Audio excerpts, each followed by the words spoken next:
ဒီနေ့ကျွန်တော်ရေမွေးတွေရဲ့အဓိကနှုတ်တစ်ခုအကြောင်းပြောပြမယ်အဲ့ဒါတော့ Max Gronet မှာရှေ့တုန်းကရွှေထက်တောင်ဈေးကြီးခဲ့ဘူးတယ်သူကဂရိုးသမင်ထီရဲ့ဂလင်းကနေရတာပါ Max ရဲ့အစွမ်းကနှဆိုင်မှုနဲ့ကြာရှည်ခံစေမှုပါပဲဂျနက်တစ်ခုလုံးကိုဆွဲမြင့်နေအောင်ထိန်းထားပေးတယ်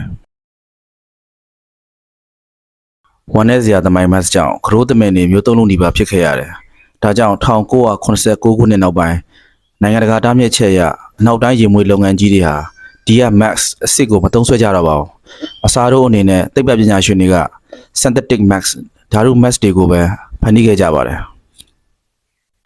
အဲ့ဒီ synthetic Max တွေကိုစုပေါင်းလိုက်ရင်တော့ white Max ဆိုတာရရှိလာပါတယ်ခင်ဗျ white Max ကတိရစ္ဆာန်ကိုမထိခိုက်ပဲ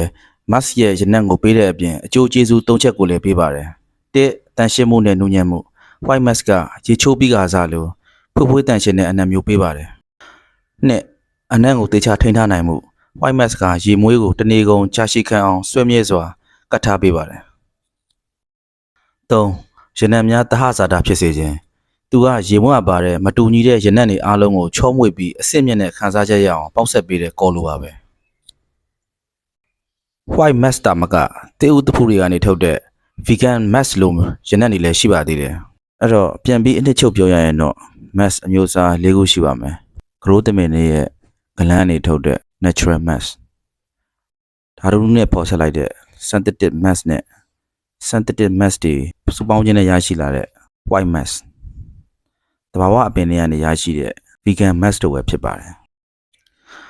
တရုတ်နိုင်ငံလိုနေရာမျိုးမှာတော့ရိုးရာဆေးဝါးအတွက်သမင်တွေကိုမတက်ဘဲ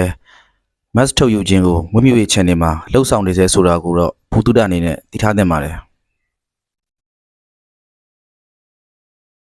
ဒီဘူတုဒတွေကခမရတို့ရေမွေးရေးချွေမှုကိုကူညီနိုင်မယ်လို့ယုံကြည်ပါတယ်ခမရတို့ရဲ့အကြိုက်ဆုံး Max ပါတဲ့ရေမွေးကဘာလဲဆိုတာကို comment မှာရေးသွားပေးပါအောင်